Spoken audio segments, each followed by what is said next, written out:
So let's wait for the stream to fire up all across the internets. And we're going to get started. Hopefully this is working. I want to see if our stream is going to connect. So Miss Faith, let me know if you are seeing me. Because it says that we're streaming, but I'm not sure that I can see it yet. We're warming up. We're off cue right now. Looks like we're good. All right, so what's going on, my friends? We're alive and well. Going to be a little bit of a different broadcast today. I am taking a quick look over here on YouTube. Got some questions rolling in. We're early. We're a couple hours early, but we've got some breaking news we got to get into.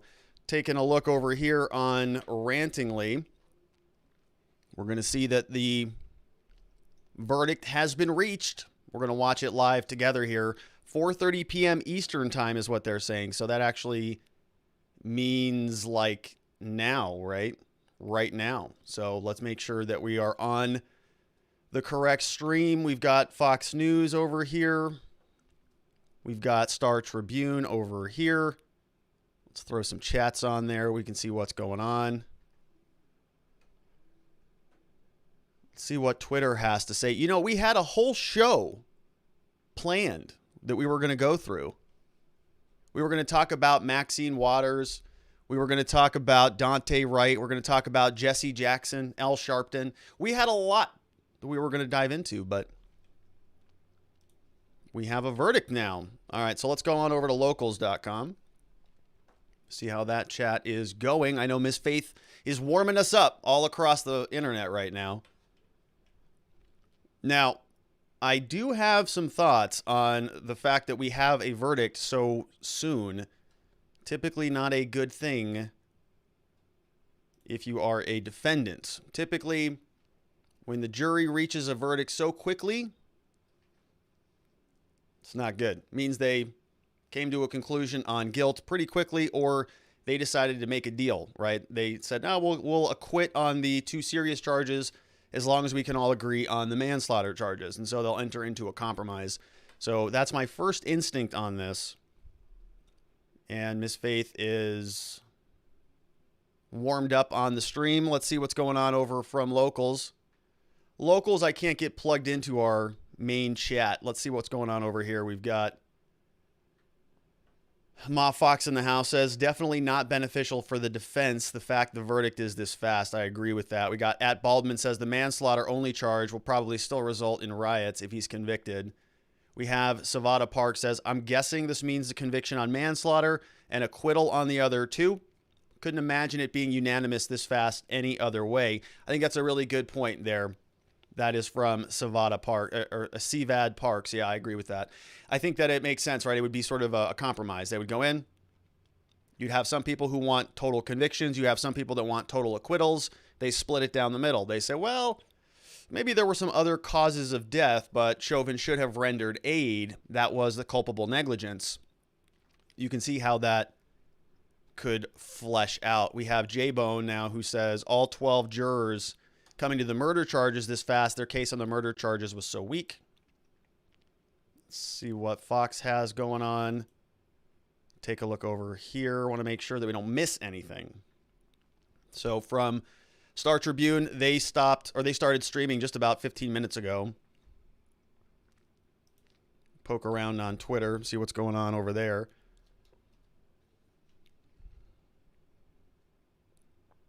Don't miss this one, Patriots. Okay, let's take a quick look. All right, well, let's poke around our slides a little bit today and see what we had going on. We have, here are our different jurors that we were talking about all throughout this trial, and this is what Minneapolis looks like right now. So over on the Daily Mail, they've got some nice imagery. We've got protests. See some signs out there. Justice for Dante. We've got a lot of George Floyd support. So sort of this convergence of 2 different movements. Justice for George Floyd. The world is watching. Justice for all stolen lives. You can see a lot of people. Pretty big crowd there. We've got this image here says Blue Lives Murder.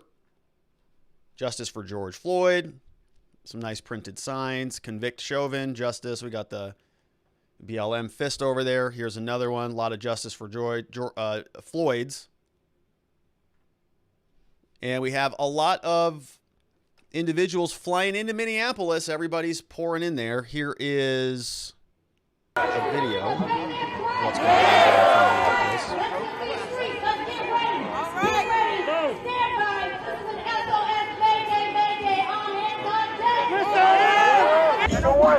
Cause they'll slam you down to the street top. Black police showing out for the white cow.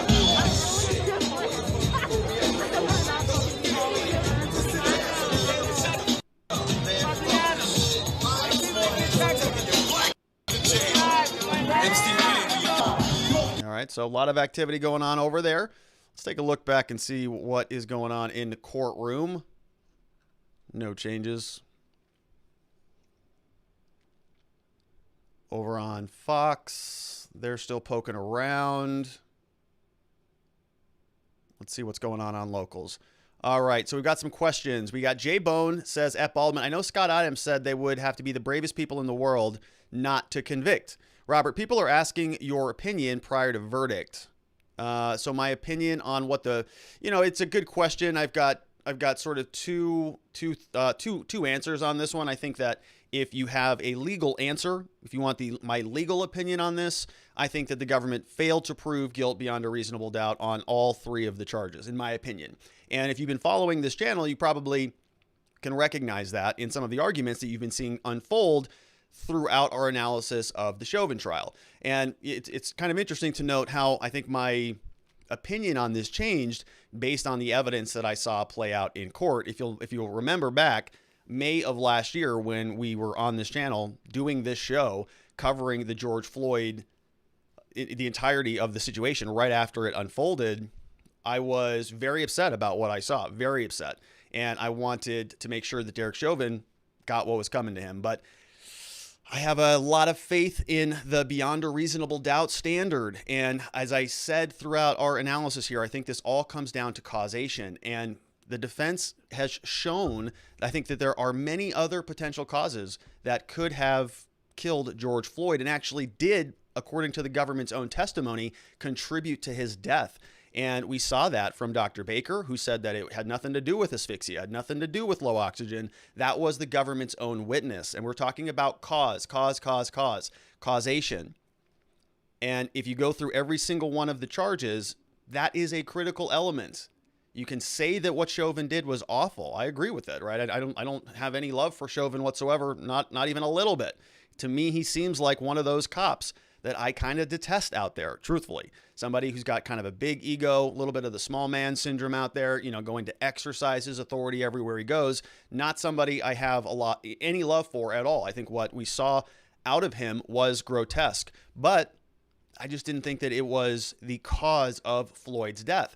And it has nothing to do with Chauvin, right? Floyd's body, from expert testimony that we heard in court from both sides, the defense and the prosecution, detailed a very big list of problems that Floyd had going on in his body. Not only hypertension, not only arterial sclerosis, but also we had fentanyl, high levels of it that were being used on that particular day. We had prior meth use, which every single expert witness who talked throughout the entirety of the testimony during the trial, everybody said that is a major problem.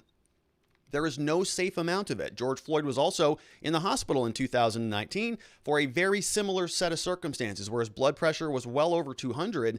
And all of those things, I think, are very significant causal factors that led to Floyd's death. I'm not sure that Floyd would have survived that no matter what officer was there.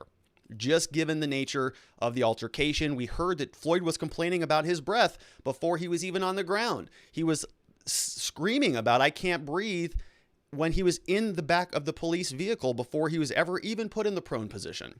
So if you analyze all of those things in totality, in my opinion, there is plenty of doubt that is based in reason as to the cause of Floyd's death. I don't think you can say 100% certainty, meaning that I have no doubt based in reason. I have not 0.1% of doubt, nothing, that we can say that we know for sure that the knee killed Floyd. I think there were many other causal factors, and I think that we heard very reasonable testimony that detailed the characteristics of those ongoing issues that Floyd had, and that's why it doesn't support a guilty conviction. It is something that requires proof beyond a reasonable doubt, very high level, extremely high threshold. And in this case, there were just too many other things that were a part of the analysis. And so I would be expecting legally to see a not guilty verdict on all 3 charges. And that's what I'm going to predict. If we want a final prediction, that's what I'm going to say. Now, I recognize that that is probably not likely. I'm hoping that we have the presumption of innocence and we understand the beyond a reasonable doubt standard, but I'm not so sure. Let's take a look at some other questions from locals. We've got Robert. In my humble opinion, he got $40 million worth of justice. Thoughts? For Floyd and the Floyd family, they got $27 million, that's for sure. Robert, we have, can you imagine being a juror and seeing the crowds? No way to avoid it. Yeah, it's true, right? You're even just coming and going. We have remark number 2 says, how can they have reviewed all the evidence in such a small time? Weren't they supposed to go into deliberations neutral? Yeah, well, so yes and no, right? They're supposed to go into the case neutral, but as they hear evidence, as the case unfolds in front of them, they're going to start to form opinions, and that's what we want them to do. We want them to form opinions and then go into the deliberation room with those opinions and then deliberate, right? Hash those things out so they can reach a conclusion through this synthesis process. And you're right, they really couldn't have reviewed all of the evidence. They could have briefly hashed out some of their notes, but going through the evidence piece by piece, there really wasn't enough time. And that's kind of not the point either, right? They don't have transcripts. They don't have all of, everything that they had in the trial. They don't get to take all that back with them. They have to use their memory, use their notes. They do get access to certain exhibits and things, but it is something that is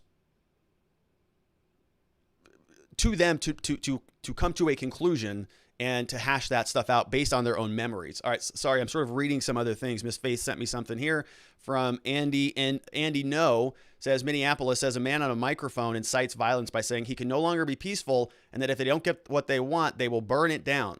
Any higher, I cannot raise my voice any louder. I cannot be any more peaceful. I'm sorry that I'm a threat to you. I've seen a small ripple turn into a wave, a tsunami, a hurricane of a movement that has since traveled throughout the world. The power that we have is immeasurable. And this movement has made its way to your front door, and we are no longer knocking. We are demanding entrance, and we are not taking no for an answer. Going back is not an option. No justice. No peace. No justice. No peace. No justice. No peace. No justice. No peace. I am no longer sorry. I am unapologetic. When it comes to my liberation, I am unapologetic. We are unapologetic. Because if George don't get it, burn it down. George don't get it, burn it down. George don't get it, burn it down. George don't get it, burn it down. George don't get it, burn it down. George don't get it, burn it down. George don't get it. All right, so Power to the people. I gotta fix a little bit of audio issue that I've got going on. Let's see what's going on over on the Chauvin. Nothing.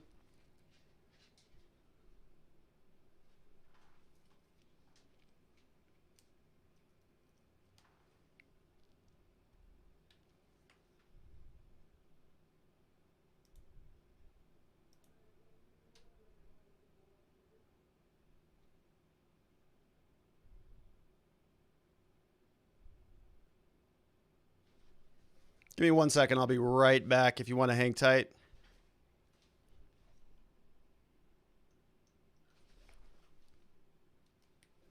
Actually,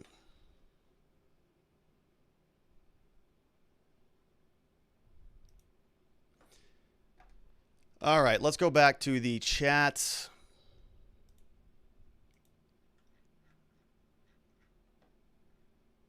All right, Ma Fox is in here, says it's going to be within the next 20 minutes. Thank God for audio trouble. I know, I'm having audio problems literally right now. Drive me bananas. Here is Reverend Sharpton. Jury, handpicked by Keith Hudson. So even, see, tomorrow.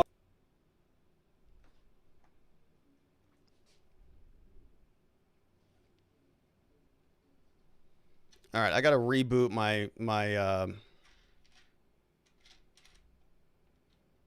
my mixer real fast.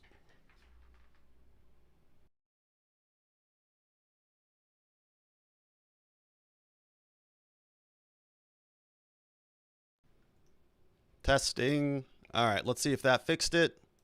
On the jury. All right, I think that fixed it on my end.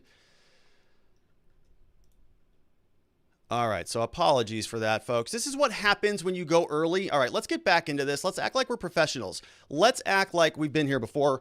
All right, we're back on the locals chat. We've got Ma Fox says, Robert, if you scroll up, I think we missed covering a comment I made in reference to Chauvin's trial charges. All right, so let's see. Let's go back up, Ma Fox. All right, there it is. I think Uncivil might be right. Minnesota has terrible problems with its felony murder rule. The third doesn't really fit. I think it may be second-degree murder, felony murder rule for the unintentional murder and manslaughter. I hate the fact that the second degree fits in this case, but the Minnesota statute and case law is pretty broken to allow assault as a predicate for felony murder. It's pretty easy to get the but-for standard on substantial factor in causation. So, yeah, I think that last sentence is... If you're asking me to sort of,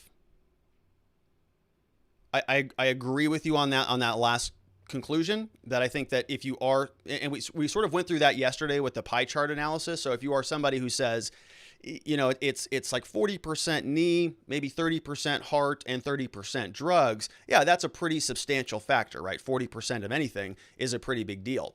If you're somebody who says, you know, it's that plus the heart disease, plus the arteriosclerosis, hypertension, plus the other officers who were there, in addition to prior meth use, in addition to the 2019 case, then you take that same pie chart and you sort of squeeze each individual slice. And so that's what the defense was trying to do. They're trying to minimize the but-for causation for Chauvin, saying, yeah, I mean, he was a part of it, but not that big of a piece. And as to your other comment about the felony murder rule and sort of the predicate murder issue, you got a lot of issues in there, Ma. I think that you're making good arguments on all of them. So I hate the fact that the second degree fits in this case. The law is broken to allow the assault as the predicate for felony murder. Yeah, I think I agree with that. There's a lot of issues with the underlying felony being the actual act that caused the murder, right? It's sort of, how can you be charged with murder without the underlying assault? It doesn't make sense, right? It's sort of this over penalization of certain statutes that exist in our society, and we see that elsewhere. It's not just in Minnesota. And yeah, what would be very interesting here is if he is not convicted, if he's acquitted on the two murder charges, then he is.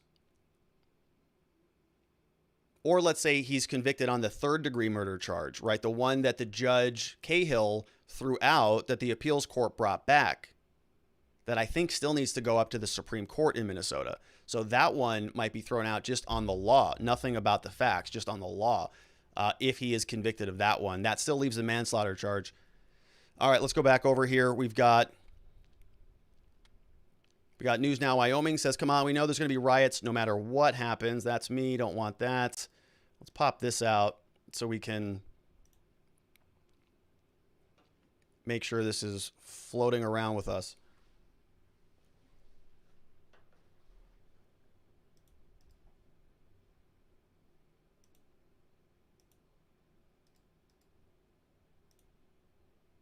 What is going on over here? I'm having some technical problems today.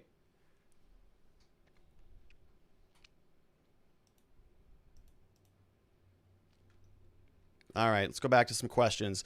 Too much weight is being put on extraneous conditions and not on the direct cause of death. See my cause chart. Oh, wow. All right, so let's go through this.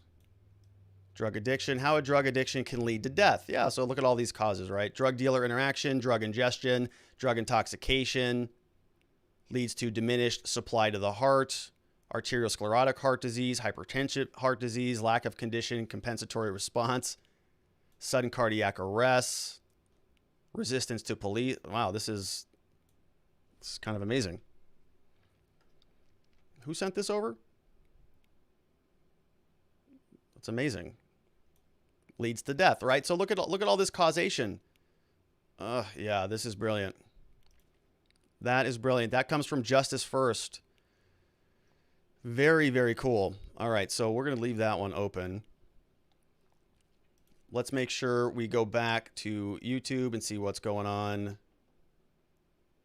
with everybody's going online. Everybody's going live right now. Look at that. Let's see what's... Let's go over to Star Tribune again.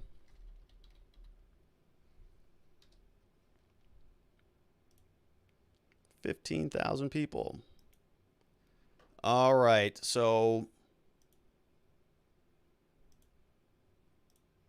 let's see here. We've got a question from Ryan. Isn't unintentional murder an oxymoron? How is that not the same as manslaughter? So you know, this is kind of the point that Ma Fox was bringing up, right? It's sort of the same concept that you're sort of stacking charges on top of one another. So you've got a felony that was being committed. In this case, that was the assault on Floyd. Derek Chauvin was kneeing on him. They're saying that that was outside of the bounds of lawful, reasonable force. An objective officer in that circumstance would not do this. And so they are saying that that is a violation of the law. That's a felony. It's a felony assault. And because it's a felony, that means that somebody died in the commission of a felony. And so you get penalized for that. You get penalized for as a consequence of your unlawful activity. So if you commit a crime, it's going to trickle down and you're responsible for all of the results that follow. We have Go Navy 505 says, I believe Derek Chauvin is a jerk, but he isn't guilty of killing Floyd. However, I think jury intimidation is a real factor here. I agree with you on that. We have so many tabs are open. Yeah, I know. Look at this. It's going hog wild over here. YouTube is going to crash. We have someone said the OJ verdict came in faster. Anyone remember? I don't know. We have Just XUXA says 4 hours maybe. Did they say that he was not kneeling on his neck? When someone ODs, are you supposed to kneel on their neck for 4 minutes? Didn't they say that he was not kneeling on his neck? We have 4 hours for OJ. Are you serious? Wow, that's crazy. I did not remember that. We have Justice First says, if police are guilty, they are guilty of not applying CPR in the first 3 minutes. But I'm not sure they even knew he needed it then. And don't think that is manslaughter and might not have saved him anyway. That comes from Justice First. We have R&R Law Group is obviously not skimping on the RAM in their PCs. Look at them tabs, baby. You know, we like to tab it up. We're tab mania over here. We have it's guilty all counts. The emotional strategy worked. Yeah, very good point on that. You know, it was extremely emotional. And we saw that from the prosecutors. We saw that they were just 9 minutes and 29 seconds, 9 minutes and 29 seconds. Trust your gut, trust your gut. Steve Schlucher was saying that all day in his closing remarks yesterday. Oh, just, you don't have to look at anything else. Just trust your gut. You know what you saw. And we talked about this yesterday, primacy and recency. What's the last thing that they heard? They heard from Jerry Blackwell, the prosecutor, that Derek Chauvin had a small heart, right? Sort of this morbid monster, evil, maniacal police officer. That's what the jurors walk away with. They got to go into the deliberation room with that image. It's powerful. It's hard to come back from that. We have John Delar 52 says, hi guys. We have Glenn _9 says, can't they pull that guy down for inciting a riot? We have News Now Wyoming. In the still right before he got off, it looked like his knee wasn't on his neck. Did he shift right before that? We can't tell. Yeah, there was one witness who said something like, it looked like the knee was going across the shoulder blade and the neck. We have Shay O'Shea says, Rob, all the other news outlets doing commentary are saying the prosecution made a strong case. Is this more media misinformation, or do you agree that the prosecution made a strong case? Reasonable doubt is through the roof here, in my humble opinion. Yeah, I also agree. I think that, what is going on? Okay, so good. Want to make sure that we're staying live here.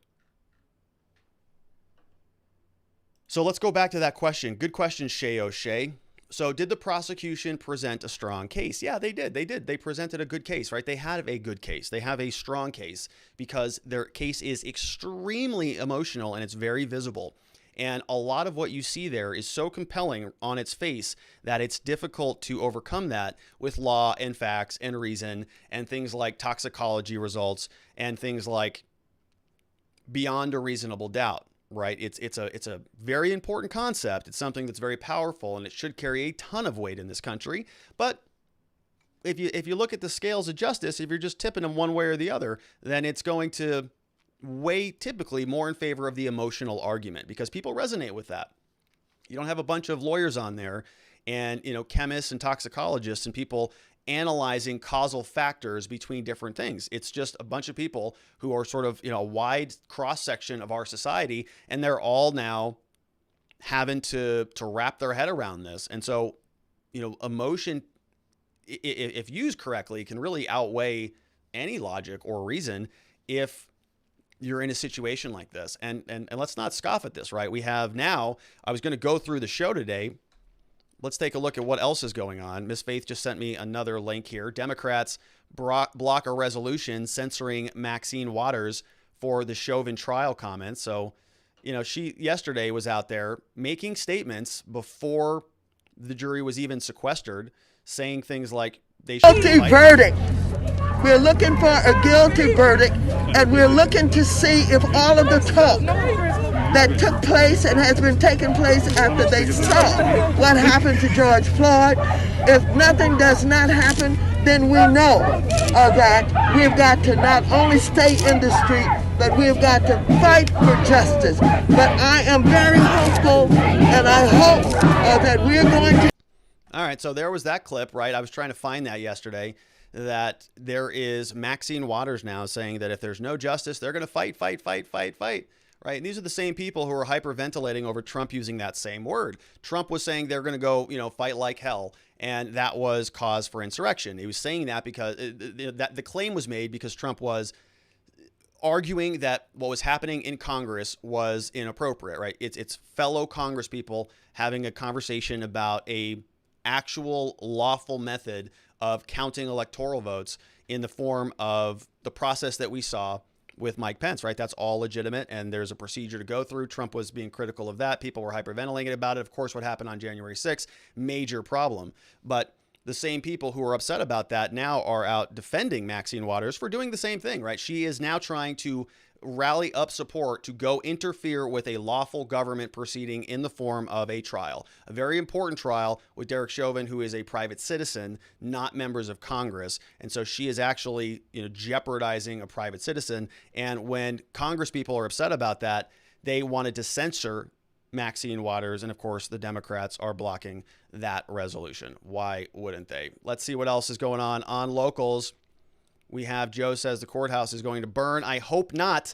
We have Ma Fox says, I do believe murder can be unintentional if it happens within the context of a reckless act that for a fact someone dying could be likely, like racing a car with a passenger and crashing leading to someone's demise. It's pretty high standard still, in my opinion, to prove mens rea. Yeah, recklessness or the mens rea that you're seeing here in the manslaughter charge, right, I think is culpable negligence. And so the more severe the mens rea is, or the mental state, the more severe the penalty will be. So you can see how sort of culpable negligence, it's like really bad negligence, is for a manslaughter charge. But then when you escalate into recklessness or intentional, then that's when you'll start to get into the to the real murder charges, in other words. So it's a sliding scale, and recklessness can right, because think about this from a policy perspective. What if you just say murder only counts for the people that you intended to kill? Well, then everybody just says, well, I didn't intend to kill him, right? It's manslaughter. Yeah, he's dead. I stabbed him 7 times in the chest, but I didn't intend to kill him. Like, I didn't wake up that day wanting to kill him, right? In that case, that's kind of an extreme example. But what you don't want to do is give people an escape hatch, a pressure relief valve, where they can just say, I didn't intend to do that. I'm sorry he's dead, but I didn't intend to do that. So can you give me a break? No, they say you should have known. Your conduct was so egregious. It was so negligent. It was so beyond the pale. We talk about this depraved heart and depraved mind. It was so out there that you knew, or you should have known, that somebody was going to die. And that's why we're going to charge you with murder for your conduct. Let's see what else is going on. We've got, oh man, questions are flowing in. Let's scroll down here. We've got Red Dragonfly. In your opinion, what was the appropriate charge? So, I would even say like, it sort of depends, I think, on what the excessive force charge would look like, or whatever that statute would be in Minneapolis. If it's an assault, you could say maybe he contributed to the cause of death, but he wasn't a substantial cause, contributor. So maybe the assault sticks, but then he's dead. So, I don't know. I don't know how they would have charged it. They could have charged him with some other lower level offenses, but then they would have given the jurors an option to pick something less than murder, and they want those murder charges to stick. We have some other questions. Jen McClellan's in the house. What's up, Jen? She says the defense owes Maxine a gift basket for ensuring a repeal, or an appeal. Yeah, an appeal. We have Mr. Pastelio says, if the judge said those comments could be grounds for an appeal, how could he have some harsh words in the moment and not say it affects the current trial? Well, Mr. Pastelito, sorry, I didn't switch over there. So this is something that I think the judge has kind of no option for right now, candidly. I think judge, in most other situations would agree. If Judge Cahill were not on the bench right now, if he were sort of sitting out there observing this, I think he would agree that this is a major problem, that what Maxine Waters did, what Jacob Frey, the mayor of Minneapolis, did. Joe Biden's out there today talking about what his opinion is on this thing. And, the list kind of goes on. Now, the jury was sequestered after Biden came out today and started speaking about some of this. And that was Jen Psaki's comment. But the point is, you have very, very powerful people weighing in on a state, local level trial and contributing to a potential unrest. I think it's totally inappropriate, but they're entitled to do that. So Cahill might look at this and say this whole thing is totally inappropriate, and I would definitely legally categorize that as a mistrial. But in this case, what's he supposed to do? Start this whole thing over? He can't, right? He's got to move on. And so this is the type of stuff that gets corrected in the Court of Appeals. The Court of Appeals is not going to be happy about this. And we'll see what happens. We're going to find out real soon. We're going to find out real quick here what's going on. Joe Snow's in the house. Joe Snow is celebrating 420. What's up, Joe? We have, I thought Chauvin should burn when it first happened. This comes from National Populist. Says, I believe all the burning, looting, and murdering done in Fentanyl Floyd's name put me on Chauvin's side. So that's another flip. I think that you're going to see some people flipped on this case. We have Phantasmagloria says, I'm too nervous to think right now. Yeah, do you feel the jitters? Anybody else have the jitterbugs, the little nervous jitterbugs going on? We've been spending a lot of time on this, right? We've been really sinking some time in this case. Very important case. This is kind of a once-in-a-lifetime verdict we're going to hear. What's going on in court? Nothing. Let's see what else is going on around the world. We got Rantingly. Still over here, not much going on. Let's see what's going on over at Drudge Report. We got a verdict being reached. So that's that. Poke around Twitter. What's happening here? We have NPR. They're going to be reading. Verdict will be read between 4:30 and 5 p.m. Eastern Time. It's 5 p.m. Eastern Time right now. Where are we at?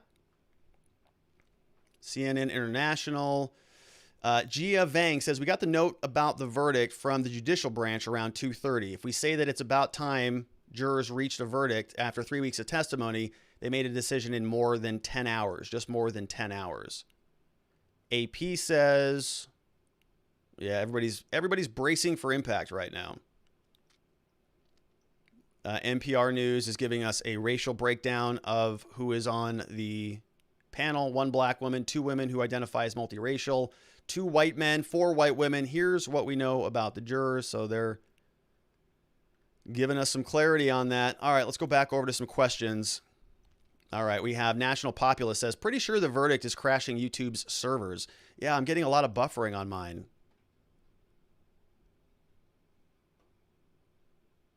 A lot of buffering. We have chairman of the board chiming in with a conspiracy theory. Says the verdict was quick because the jury wanted to get the verdict out today on 4/20, so the riots might be a little bit more laid back than usual. So that's a good point, right? If everybody's just kind of, hey, man, are you mad about this? So am I. I think that's kind of a myth, though, right? Yeah, not all people who smoke marijuana are like Cheech and Chong. We have Echo House says, why hasn't BLM and state demanded George Floyd's dealer as an accomplice to the murder? Well, because they don't think that he is the person responsible for it at all. They think that this was Derek Chauvin and the officers who were responsible for it. So if you have a situation where if the other officers, if Maurice Hall was going to be charged as an accomplice, then that's the drugs that killed Floyd. That's not Derek Chauvin's knee. So that's why Maurice Hall can't be a part of the equation at all. They got to throw him out because if they bring him in, then it sort of interferes with causation, right? It introduces another potential variable for what could have killed Floyd. And they can't have that. So they want to make sure that he's thrown out of this thing so that all of the blame can be redirected towards the officers. No activity going on in court right now. I saw a little, oh, there's a shadow. Brace yourselves, there's a shadow. All right, over on locals, we have Robert Gruler. If there is a guilty verdict, does he go straight into custody? So traditionally, yep. The answer is yes. In my experience, in my practice in Arizona, not sure if they've arranged for anything special here. You know, this is a very, very abnormal case. And we are going to see if they have any special accommodations for him. You know, if they're going to make a big show of it, they're going to throw him in handcuffs and haul him off. But yes, traditionally, right, once you're convicted, you are now remanded into state custody. And you still have the ability to appeal and, you know, exercise those options, but you start to carry out your opinion. All right, we got the judges in the courtroom.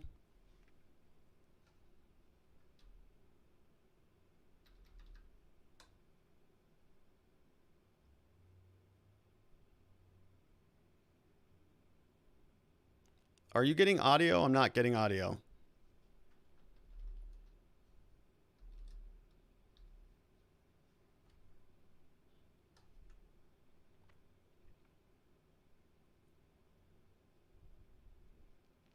Okay, so Ms. Faith is confirming she doesn't have audio either. We're waiting. The jurors are pouring back into the room.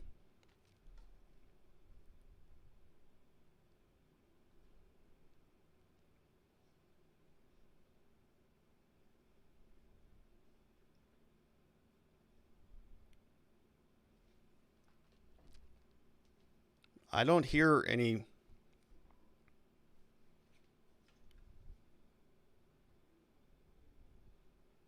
So go to a different stream if you're not hearing it on ours.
find the defendant guilty.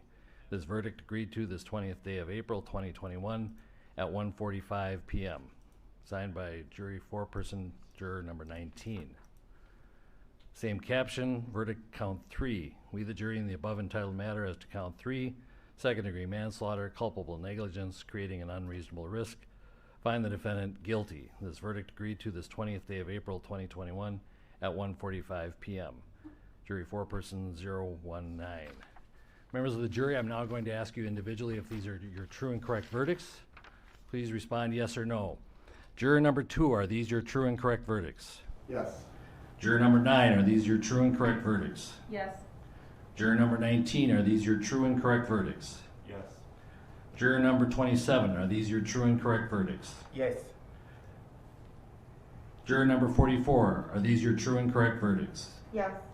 Juror number 52, are these your true and correct verdicts? Yes. Juror number 55, are these your true and correct verdicts? Yes. Juror number 79, are these your true and correct verdicts? Yes. Juror number 85, are these your true and correct verdicts? Yes. Juror number 89, are these your true and correct verdicts? Yes. Juror number 91, are these your true and correct verdicts? Yes. Juror number 92, are these your true and correct verdicts? Yes. Are these your verdicts, so say you one, so say you all? Yes.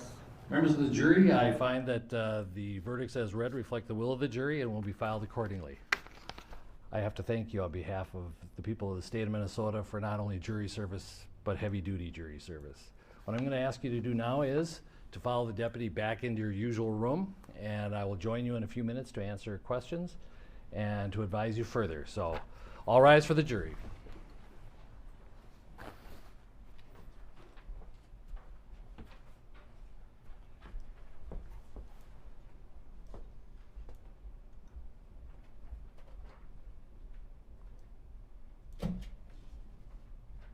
All right, be seated.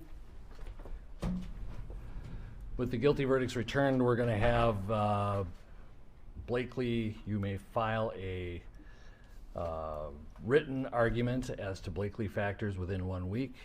The court will issue findings on the Blakely factors, the factual findings, 1 week after that. We'll order a PSI immediately returnable in 4 weeks. And we will also have a briefing on, after you get the PSI, 6 weeks from now, and then 8 weeks from now we will have sentencing. We'll get you the exact dates in a scheduling order. Is there a motion on behalf of the state?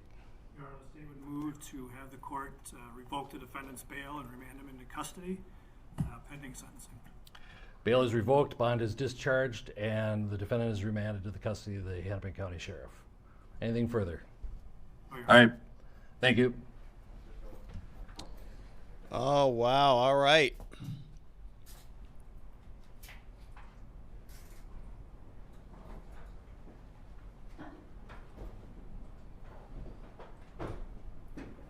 We're adjourned.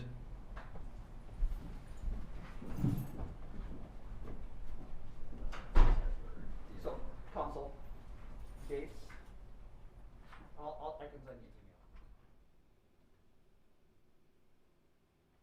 There you have it, folks. That is it for the Chauvin trial. We are going to poke around and see what else is going on. I had a bit of an audio problem. I apologize for that. And welcome Hopefully to you Hannity. caught And the tonight audio we're elsewhere. broadcasting from the always beautiful. See what happens? All right, so let's go back over to locals and take a quick look at some reaction. We have Liberty or Death says, let Maxine Waters and Creepy Joe give away begin. Just end it to shut the mob up. We have, this is hard to watch. Jeremy says, disgusting. We have, sometimes a judge makes a comment on what he thinks about the case. I've seen it in some cases. Will the judge be doing so here? Nope, doesn't really look like it. That was it. Keeping it light and real there, Robert. Just XUXA. We have some other questions pouring in. I wanted to show you this real quickly. So I wanted to show you what was happening. The judge, you heard the judge mention Blakely versus Washington. It was a case decided in the Supreme Court in 2004. Let's take a quick look here. This is, and it says here, to understand Blakely, one must go back to an earlier decision. So they're talking about sentencing guidelines, sentencing rules. So specifically, we have these, sentencing guidelines that will give you a range of sentencing. So when it comes to Derek Chauvin now, right, he's got this big range. And when we're going through the analysis, we're saying that could be 10 to 25 years or whatever. And so Blakely is saying that this court wants them to come and sort of articulate some of the factors that can be used in sentencing. So when we talk about sentencing, we have aggravating factors and mitigating factors, stuff that can make the sentence get worse, stuff that can make the sentence get lighter. And so that's what they're going to be talking about when the judge brings back the case for sentencing. So let's take a quick look at some reaction. We have Tim Poole says Chauvin's bail is revoked, Chauvin remanded. It's done. We have Michael Tracy saying now rushing outside to dance in the streets and celebrate the carceral power of the state. We have Mike Cernovich says people will stop doing their jobs, get out of cities, police will stop doing their jobs, live in a deep red area. We're allowed to have lawful concealed carry. It's the era of self-reliance. Yeah, so some nice reactions over there.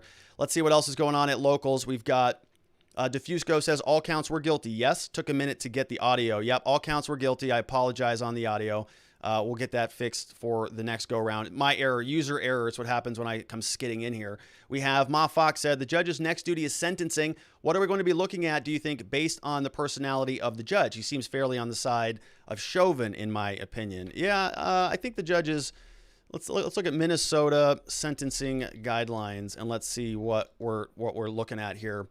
So typically, these are charts that we'll look at, and I have not looked at Minnesota's, but you're gonna see a lot of different states have stuff like this that we're gonna be paying attention to.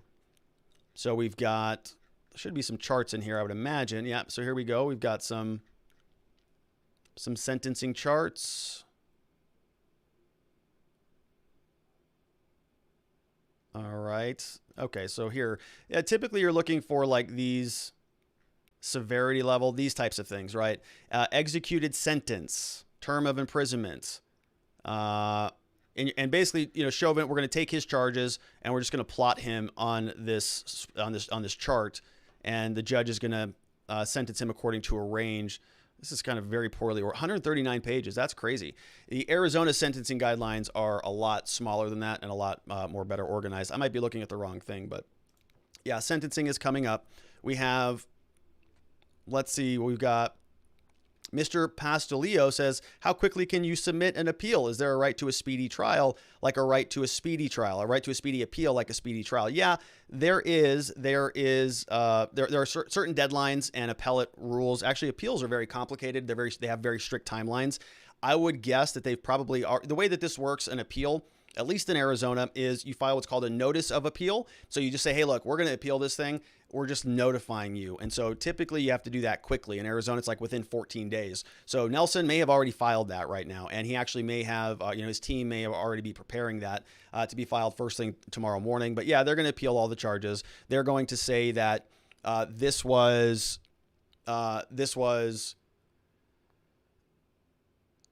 sorry, I got distracted. I'm reading a note here. All right, here's another one that just came in. As I wrote on the YouTube comments today, my dear Robert, I don't know how you came up with an assumption of anything else but guilty on all three. Well, I'm a defense lawyer. That's how I came up with that conclusion. I do defense law. Let's go back over to locals. We have Tree Mendez says, any thoughts on what this will mean for the other cops that were there? Yeah, so they're all going to continue to be charged, right? They're all going to probably be found guilty. They've already been charged. Their trial is scheduled for the end of the year. Let's pull them up. I have them queued up. Let's take a quick look over here. We have 3 other cases that are queued up here. If you go over to the Minnesota court, you've got, let's see, we'll go with Tao Thao, see when he's queued. He's got court scheduled for Monday, August 23rd. So I think they're all right around that same date. Let's see what Kung's case looks like. So he's also... Yep, they're all scheduled for August 23rd now. So all of those 3 officers, they're all going, they're all probably going to be convicted and found guilty for that. So it'll be very curious to see what happens on with Minneapolis police officers. If they have 4 of their officers who now all get convicted of crimes for this thing, I'm not sure that incentivizes people to want to be police officers anymore. We have Ma Fox says, perfect example of getting the right more on board the idea of justice reform. It's not the police that are the problem. Yeah, Robert, why am I not at all confident in any prospect of an appeal? Well, probably because he's probably not, it's probably not going to be successful. I think that you're actually on point on that. We have Patriot Musk says, it's not about justice reform, but fixing the problem culturally, starting with the drugs. This is not going to improve anything, but make it harder to fight a rising tide of criminals. Appeals will take time, but there will be some, I'm certain. Curious. Yeah, they're going to appeal it, no question. They're going to appeal it. You already saw this. Eric Nelson was already laying the framework for appeals moving forward, and you saw that, right? He made several motions for mistrials. He wanted to revoir dire the jurors a number of different times. He was objecting about a number of problems that we saw. City council settlement, Maxine Waters' statements, and the list goes on and on. He requested early sequestration. The judge denied that. Requested a change of venue. Judge denied that. Requested a motion for a continuance to push the trial back. Judge denied that. And now you've got all these, politicians and people weighing in on it. Hard to say that the jurors were not biased. I mean, objectively speaking, it's hard to say that they were not biased because everything was so in our faces over the last year. Really, I mean, we've been talking about Floyd for a year. So it wouldn't surprise me that people voted the way they did. We have Bianca Realty says, wasn't this too quick? It was really quick. It was surprisingly quick. And that, when it is that fast, you kind of just go, uh-oh, it's not good. Defense attorneys across this country, everybody, as soon as that happened, everybody goes, oh, well, we know what that verdict is. Not good for Chauvin. We have Ma Fox says, this was oddly quick. I didn't expect some of those jurors to cave in all three counts. I'm honestly surprised. I'm surprised too. Yeah, I'm pretty surprised too. I thought that there was enough there. But, this is pretty instructive, right? This is it, right? I mean, there was a ton of doubt in this case in my mind about the cause of death. But people see what they want to see, and you can't overcome certain rational arguments. Or you can't overcome certain emotional arguments with rational arguments.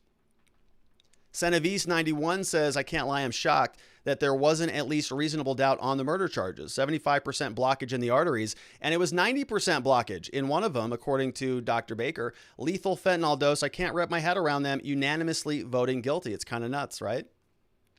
Dershowitz says, what Maxine Waters did, coupled with the judge refusing to sequester the jury, will lead to the U.S. Supreme Court ultimately reversing any conviction for Derek Chauvin. So Dershowitz said that. I disagree with that. I think that the Supreme Court is not going to do anything about this case. They don't do anything about almost anything anymore. I mean, I was going to cover the Supreme Court today. We actually had a whole segment for SCOTUS, but they just turned down a Second Amendment case that I wanted to hear what Amy Coney Barrett was going to talk about. She is somebody who had said that the Second Amendment is something that is very, very important and paramount, and that she's not going to sort of, beat around that issue. And so when this case landed on the Supreme Court's doorstep, I was excited for them to take the case, and they didn't. They're going to take, I think, a green card case. They turned down an election case. Not going to hear about that. We know that we're not going to hear about much of anything because the Supreme Court just wants to punt all of this stuff. So they're not going to overturn Chauvin's conviction. They're not going to do anything about it. We have Echo House says they knew the verdict when they handed $27 million over to the family. John Delar says, of course the jurors were biased. They know what a not guilty vote would cause. This is a no-brainer. Wise One says, crime pays. We have Farmer's Daughter says, I wish Dershowitz was right, but SCOTUS is worthless. Yeah, they're not gonna do anything. WV Duck Chick says, I honestly thought they would only convict on the least charge. I'm shocked at guilty on all three. We have Nepal McGrenade says, as far as the cause of death goes, the prosecution did point out that Nelson was mischaracterizing the law. They didn't need to prove that there were no contributing factors, merely that Chauvin's actions, unlawful, negligent, and assault, were one of them. Was the prosecution right to point this out, or was Nelson the truth? So, I'm not sure. I'm not sure how to answer that one because it's sort of a characterization of a characterization, And so, this is sort of one of the things that's left up to the jurors, right? Both sides are going to present their version of the argument and how causation works and how the dominoes fall and how all of this is supposed to play into itself. The law can only give you so much before you start walking people through the verdict, right?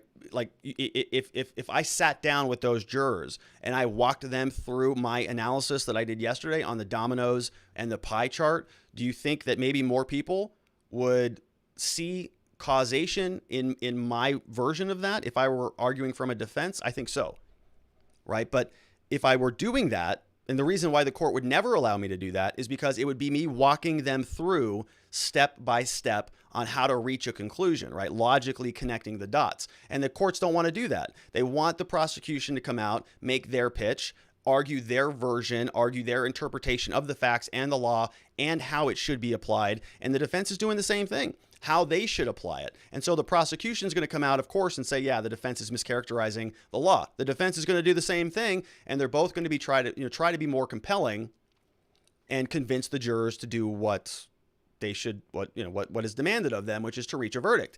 And that's our adversarial system. That's the beauty of the system, right? It's both sides duking it out with each other, and we come to a synthesis or not, depending on how you look at it. We have John Delar says, Chauvin is not a good guy, so I don't know why I feel I need to stand up for him. I do believe he belongs in jail, but it just seems like his trial was lopsided. It's bizarre.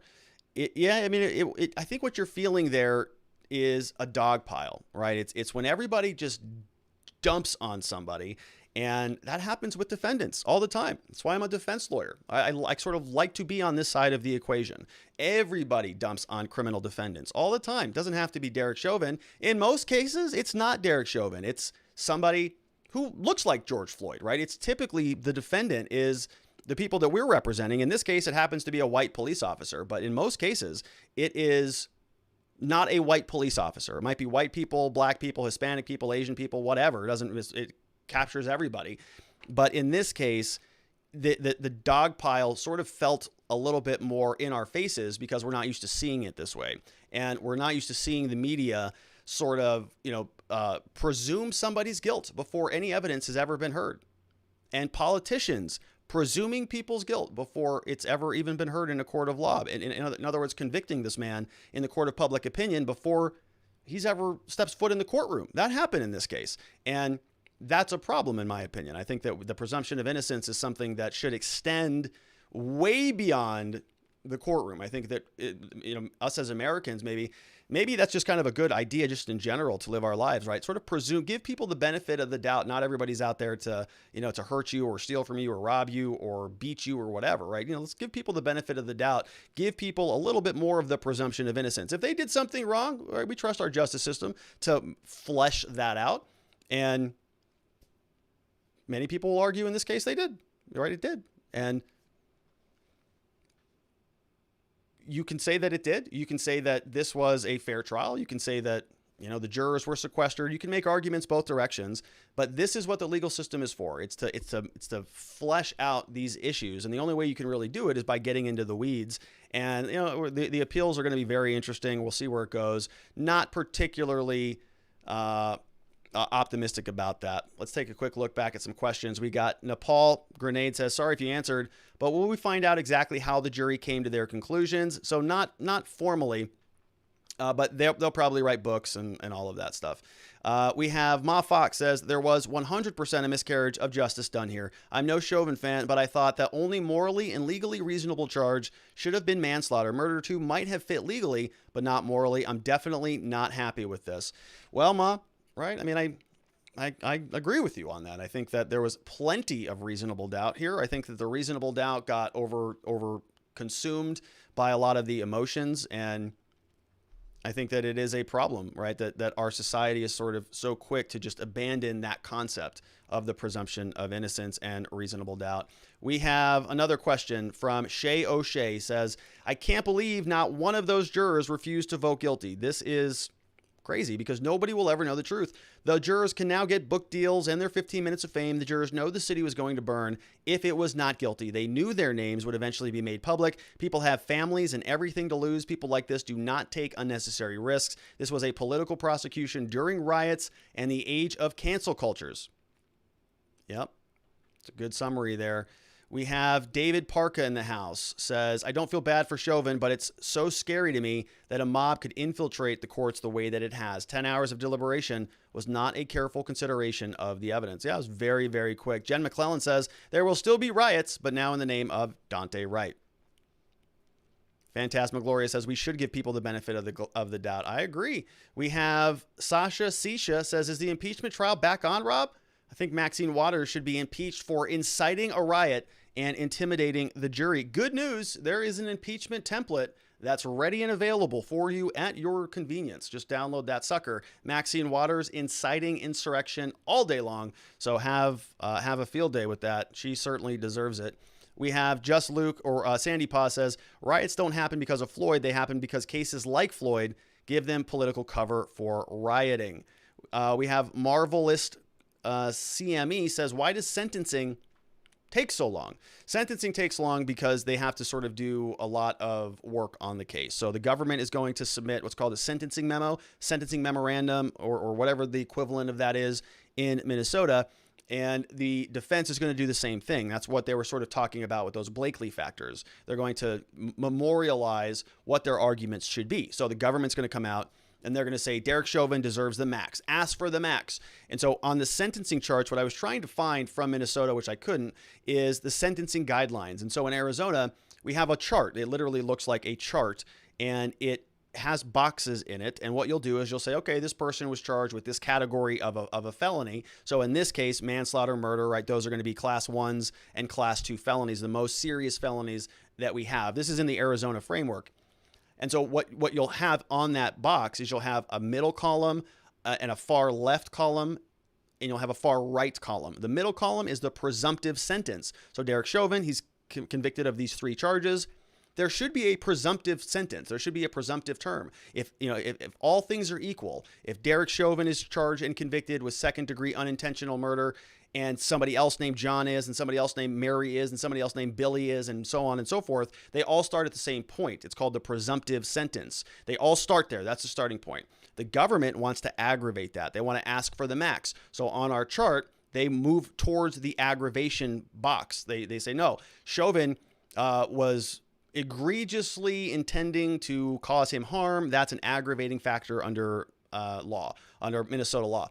Derek Chauvin is somebody who should have known better because he's law enforcement. He was somebody in a position of trust. Maybe that's an aggravating factor. He breached that trust, and that requires a more significant penalty. And so they would say that those are aggravating factors, moving it towards the aggravation box on the sentencing chart. The defense is going to do the opposite of that. They're going to say that this is all mitigation, right? Chauvin never been convicted of a crime before. He was, a police officer for however many years with exemplary records, right? Never a sustained disciplinary record, whatever mitigation that they can come up with. And that stuff takes time. Typically what also happens is Chauvin will now be processed by an intake portion of a probation services or whatever the sort of the jail operations look like there. He'll go back and he'll have we call them pre-sentencing reports. So they'll meet with a sentencing division, part of, probation office, or sort of a compliance division, whatever that looks like in Minnesota. And he'll be interviewed. So he'll go through there and they'll ask him about all of these things and about his remorse and about how he feels. And they'll write a report called a pre-sentence report. And that goes back to the judge. So then the judge sets sentencing and everybody comes in and they make their pitch. From the prosecution, we're probably going to hear a lot of emotional testimony, a lot of emotional statements from the Floyd family, right? Now they can all come out there and, this is what Floyd meant to us. This is how this has impacted our community. They can all make those statements, not to recuperate any, financial money, but just to make a record. And the judge can take that into consideration during the sentencing proceedings. And so Chauvin could do the same thing, right? He can bring his own people to say this is why they should be arguing for the mitigated sentence. So defense is going to go mitigation. The prosecution is going to go aggravation. And we're going to see where the judge splits.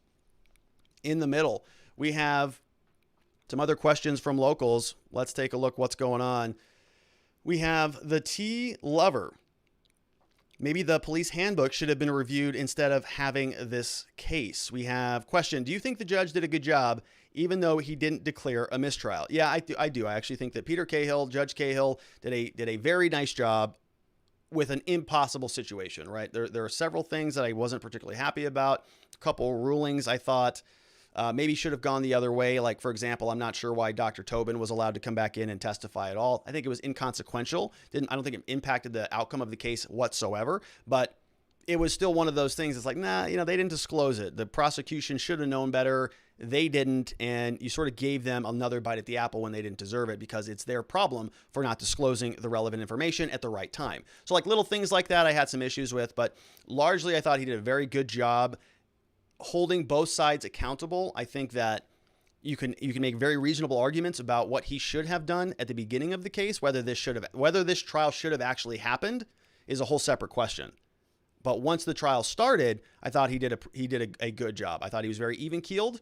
I liked his demeanor. I thought he was even-handed to both sides, and it was mostly a fair trial. Now, again, this judge, I think kind of messed up on a couple things. One is voideering the jury again. After the settlement, remember, he did not bring the jurors back in and ask them any questions. He did not also ask them any questions, of course, after Maxine Waters came out and made her statements. And those things are problematic. And, if a juror comes out or writes in a book 6 months from now that, I was pretty scared when I was in that jury room about my house being burned down or something like that. Well, that's not a basis for convicting somebody, right? That's not a lawful basis for sending somebody to prison for the rest of their lives. You have to actually follow the law. And so if there was any undue influence that comes out down the road, that might open up, new appeals or post-conviction relief. It could open up a whole additional can of worms.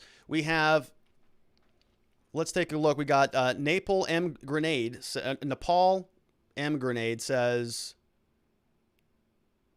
napalm. Oh, it's napalm. Napalm grenade. Oh my gosh, that took me way too long. Napalm grenade. Hello.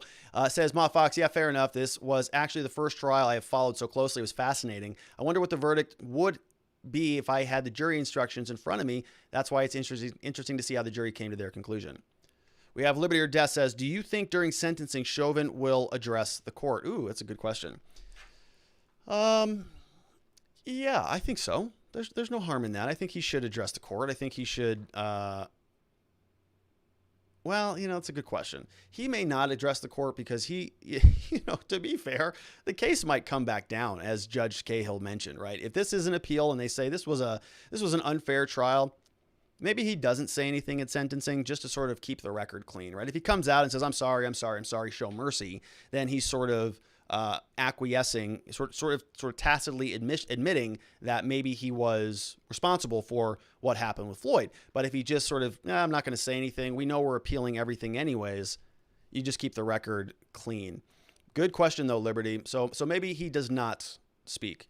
We have Liberty says, I think the DOJ was ready to pounce if he was acquitted anyway. Yep, I think that's a good point. We have Cats59 says, agree with Ma. Not a fan of the defendants, but not a fan of mob justice either. Plus, impeach Maxine. Yeah, that's kind of my opinion on this whole thing, right? Like, not a fan of Chauvin whatsoever. And I was very clear about that 1 year ago. But I also don't like mob rule. I also don't like a bunch of people just dogpiling on people. I think that if you have the government itself that is confirming that somebody had fentanyl in their blood at 11 nanograms per milliliter, 90% blockage, arteriosclerosis, hypertension, all that stuff, those are very important causal factors. And I think that is very reasonable doubt. If you have somebody who is dead in front of you and you say, okay, it's a knee, it's all of these different things, I think a reasonable person could say, well, we can't say beyond a doubt that is based in reason that we know for certain it was the knee and not a combination of these other things. And so I think that it justifies a not guilty verdict in my opinion, but the jury obviously didn't agree. Doesn't endorse Chauvin. I'm not supporting that guy at all, right? Most of what we do here is going directly against police officers, right? Law enforcement, we're defense lawyers. That's what we do on a regular basis. And so even though I have no love for Derek Chauvin, I certainly have a lot of love for the beyond a reasonable doubt standard. I think that is one of the most important concepts that exists in civilization in general, right? It's a high burden. You have to make the government prove their case beyond a reasonable doubt. And the presumption of innocence is so strong and paramount that we sort of put those two things together in conjunction. The concept is you'd rather let 1,000 innocent people guilty people go free. You'd rather let 1,000 guilty people go free than one innocent person go into custody. That's just sort of how our society functions right now. I'm not so sure that underlying concept exists anymore. That may have been something that was, a bigger concept during the 1700s when we were sort of more predisposed to be in opposition to tyrannical governments, right? The people there who were coming across from the old world to the new world were pretty sick of a tyrannical government, and they had the ability to just kind of abandon ship. We're done with you. We're going somewhere else. We're going to create our new country and our new world. And that was important to them then. But in my experience as a criminal defense attorney, that concept has largely been eroded in our justice system, right? And Derek Chauvin, he's feeling the effects of that, okay? And he happens to be a defendant that many people empathize with, right? He's a former police officer. He's somebody who presumably did a lot of good for society. I know that a lot of people in our country, still think that about police. And I do also. I think that there are a lot of very good police officers out there. I write about on one officer who gave me one of the best gifts I've ever gotten in my life when I was going through a difficult time. I wrote about that in my book, I believe. So this is something where I think you can be reasonable about this, right? Not all cops are bad. We don't need to defund all police officers. Not every single officer is a racist. And not every single cop is a hero. Not every single cop is somebody who is out there, saving babies and rescuing grandma when she's crossing the street. There are some ugly situations that exist in our society, and we have to process those without being political, hyperventilating maniacs who take one particular case that may or may not have something to do with a bigger commentary about social issues as they exist in America. We just take that issue and we bubble wrap it. We just, make it our own. And we say, hey, this George Floyd case feels like racism in America, right? It might have been just about Chauvin and Floyd, but this has become symbolic now. It's a way bigger concept about racism in America. And so we're just going to take this case and we're going to exploit the hell out of it. And we're seeing it, right? Maxine Waters is flying in. I had a clip on the show today of Al Sharpton flying in. We have Jesse Jackson flying in. All these people coming into Minneapolis to be a part of this cause. It's fine if you want to have a cause. I love causes, right? I want to support accountability and transparency and justice. That's kind of my cause. I love this concept, but not at the expense of somebody, not at the expense of Derek Chauvin, right? And listen, I don't think that Derek Chauvin is somebody who is without culpability or liability in this case. Obviously, what we saw him do, I think, was inappropriate. But is it criminal? And when I mean criminal, is it the murder? Is it the cause of death for Floyd? And at one point, there would be people, I think, in this country who says, well, look, we need to wait and see. We need to hear it out. We need to let this flesh out and play out in a court of law. And we didn't see that in this case, right? It was, and I'm guilty of that too. When I first saw it, I said, that guy, that piece of garbage, how could he do something like that? And so I was pretty quick to jump to conclusions, myself, but I certainly would not have convicted the man at that time. Put him in court. Let's see what happens. And we did do that. And we saw what happened. We had fentanyl, we had methamphetamines, a 2019 cardiac arrest. We had last minute ingestion theories. We had pills in the back of the car. We had 90% blockage in a heart. I mean, the list goes on and on and on. And even all of that stacked up was not enough. The video, the emotion was enough to take over the conscience of the jurors. And the government was successful on this. And so, many people on, I would say, the left, for some reason, this case is boiled into sort of a right versus left thing, like everything in this country. A lot of people on the left are celebrating today. Oh, yes, finally a blow against the racist white police officers out there. And, finally we're going to be, seeing some justice reform or whatever, which I doubt, by the way. We've had a year for some justice reform. Nothing's happened, really. Talk about defunding the police, then refunding the police. BLM was supposed to be spearheading this whole thing. And, that woman is like in 4 different houses around the country grifting. Breonna Taylor's mother's out here going, we didn't get anything from them. I don't know what the hell they're doing with the money because we needed help. They didn't give us any of it. So, a lot of people are just kind of, taking this case and running with it and celebrating which is a sad thing because I think it's a celebration of the degradation of the beyond a reasonable doubt standard and the presumption of innocence. If the people in our society who have the most at stake in our justice system, let's say we just sort of take the BLM notion on this and we say it is predominantly African-American people who are the victims of a racist, patriarchal, broken justice system. Let's just say that, okay, fine, we'll grant that argument. The biggest thing that protects people like that in that position from an over-encroaching government, from a tyrannical oligarchy, is the concept of beyond a reasonable doubt. It's the best protection. It's the best wall of protection. So is the presumption of innocence. So now when you start to see that these people are sort of celebrating, oh yeah, you know, we all saw what we saw, and they just sort of throw the reasonable doubt argument right out the window, and they throw the presumption of innocence argument right out the window, and they just are happy because they got the political outcome that they wanted.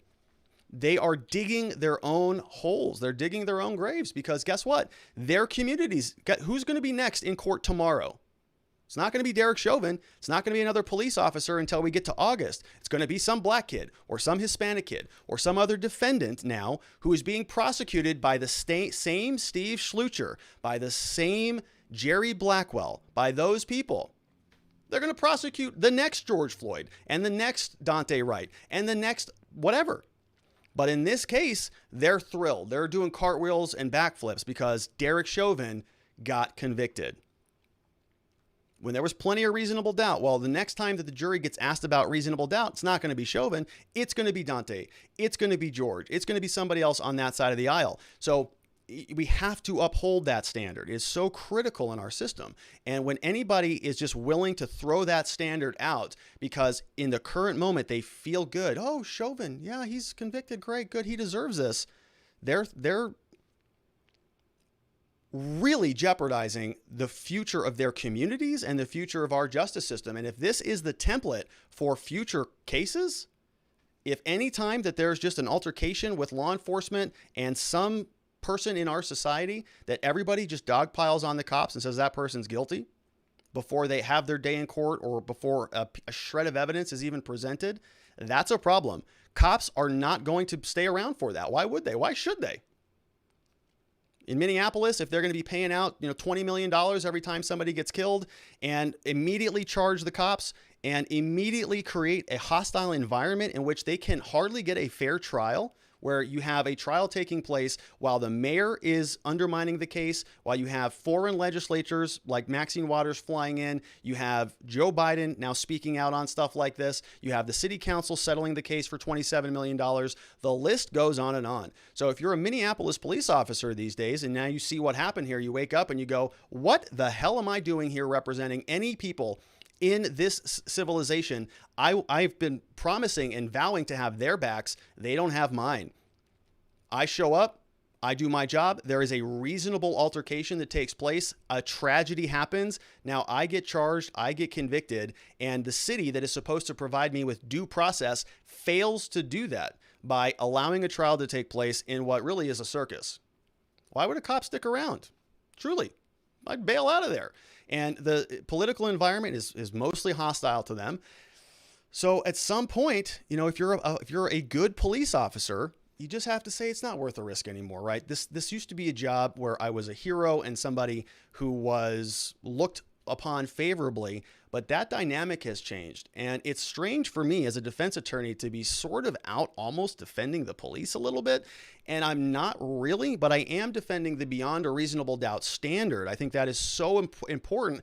It even applies to cops, even though my job and my firm's entire basis for operating is to push back against the police. Even they deserve the presumption of innocence and this concept of reasonable doubt. And so you may see this, right? You may see officers who just say, I've had enough. We're out.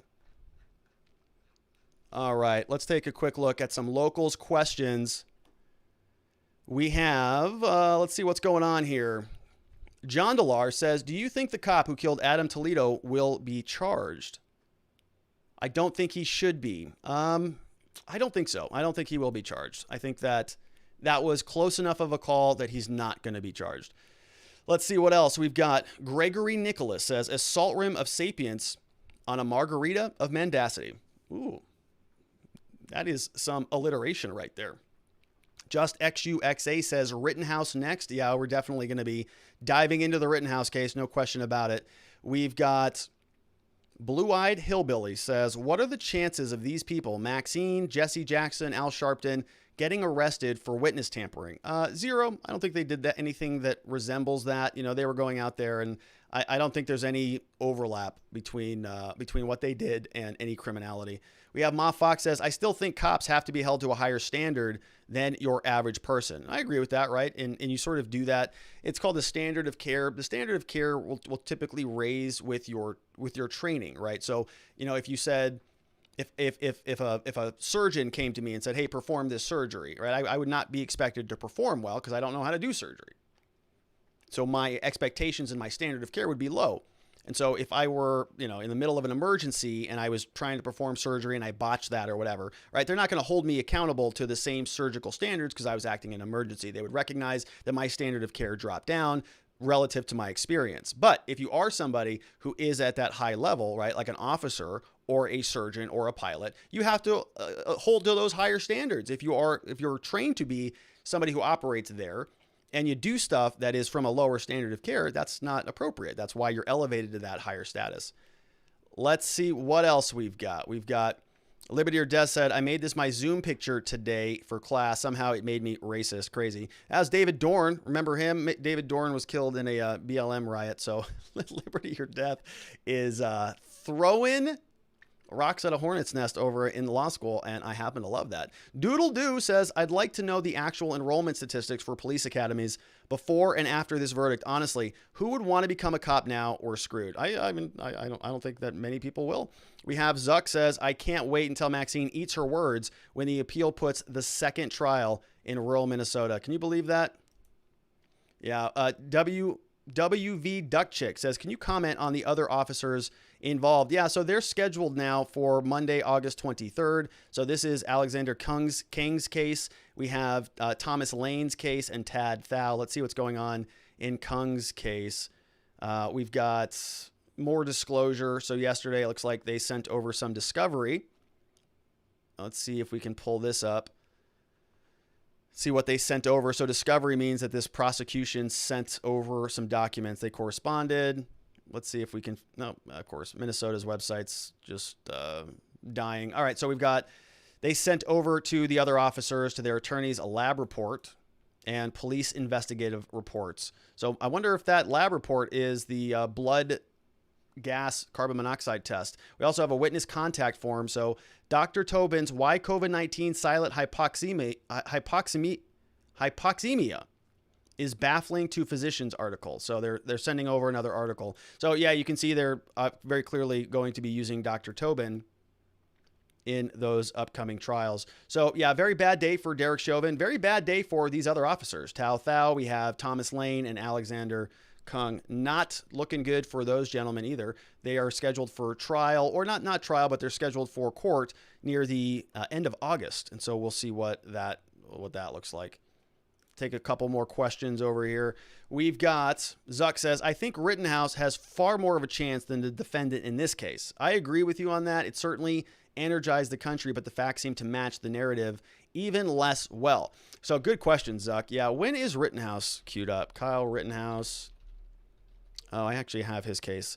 Let's take a quick look and see what he's got going on, because I have that saved. All right, so here is Kyle Rittenhouse. Wait for this to load up. So he has court now scheduled on May 21st, and then he's not scheduled for trial until November 1st. So we've got a long time. Jury selection starts on November 1st. Final pretrial conference is on May 21st. Last court minutes we have are from March 10th. Says Thomas Binger, 88 Jeff Zaft appeared for the state. The defendant was with his attorney. All parties appeared, victims' rights. They're requesting adjournment of the present trial, ongoing investigation. Okay, so yeah, super basic. So we're not going to get to Rittenhouse for a long time. You know who's scheduled before that? Ghislaine Maxwell. But that's a federal case, so I'm not sure that we're going to have much to cover from that because most of those are very much kept under wraps, unfortunately. Rittenhouse, I'm hopeful that they broadcast that because this was something that was very, very easy to follow and actually quite enjoyable. Let's take a quick look at this statement. Thank you, Mr. Attorney General. First, I want once again to extend my heartfelt sympathies to the families of George Floyd. I hope today's verdict provides some measure of closure for them. And let me say what a tremendous job Attorney General Keith Ellison did in recruiting and organizing a talented team of prosecutors and supporting staff. Great job. Matt Frank, Jerry Blackwell, Steve Schlescher, and Aaron Eldridge were exceptional. Their use of experts, evidence, and witnesses left the jury no alternative but to find Mr. Chauvin guilty. We and the people of Minnesota should rightly be proud of these four and your entire staff of volunteers and assistant attorney generals and the jobs they did over the last 7 weeks. I'm also proud from the moment that the Hennepin County Attorney's Office charged Derek Chauvin with murder and manslaughter 4 days after George Floyd's murder, our team worked long. All right. Let's listen to Nancy Pelosi. Let's see what she has to say about it. We have Miss Faith sent this one over. Where did that go? All right, here is Miss Pelosi. Thank you, George Floyd, for sacrificing your life for justice. Thank you, George Floyd, for sacrificing your life for justice. For being there to call out to your mom. How heartbreaking was that? Call out for your mom. I can't breathe. But because of you, and because of thousands, millions of people around the world who came out for justice, your name will always be synonymous with justice. Thank you, George Floyd. Oh, gosh. Man, these people. Okay, that's one reaction, I guess, from Nancy Pelosi. Let's go back over to locals. We have Dag Nabbit, Rob. This is attempted murder of your viewers. Yeah, I know. I had to turn them off. We just had to poke around and see what was going on. Sorry, everybody. I had to take a quick look. Oh, my God. Turn this trash off. Sorry, guys. We just had to poke around. I know. We have to see what they're saying out there. Ay. All right. So let's see what else is going on. Any other questions? We've got Napalm Grenade says, when will we find out the actual time served for Chauvin? So they're going to schedule a sentencing hearing. Sentencing, I think he said, is in about 30 days. So Chauvin will be in custody until that time. They'll bring him back out and they'll sentence him. So he's going to have to prepare sentencing memorandums on both sides. Government's going to prepare one. Defense is going to prepare one. And then we'll be back tomorrow. We've got Sliding Edge says, disappointed in the verdict on all three charged. When they read the first, felt I knew the other two verdicts were immediately. I echo your sentiments on this, Rob. Disheartening. Those dirty commies are celebrating tonight. Yeah, it's kind of insane. They're celebrating the destruction of their own legal system. That's fine, though. Defusco said, when are the Dems going to praise dying by a cop as more sacrificial and glorious than a soldier dying in the theater for their country? Yeah. Pelosi says, thank you for screaming you can't breathe right now. Yeah, wow. All right, LT13 says, did you hear a Norfolk VA sitting next to me got doxxed for donating to Rittenhouse? He got fired today. Oh, my gosh. I did hear about that. He got fired, that guy? I thought that he was going to sort of be backed up a little bit. That they were sort of like, it's $10. What, are you whacked? That was an insane story. And that Wynn guy is actually, I think, now offline, right? So this guy goes, he's from whatever local news garbage station he's with, goes and knocks on the door of somebody who donated $10 to Rittenhouse. So sort of outs this guy. Then he runs this story on his local news agency. This guy donated $10, not a public figure, it's like a paramedic or something. Then once people started getting mad that they were running a story trying to dox somebody donating to a political cause, then he said, oh, we're scared for our lives, so we're going to have to bail out and we're going to get offline. You like to do it to other people, but not when it comes back to you? Ridiculous.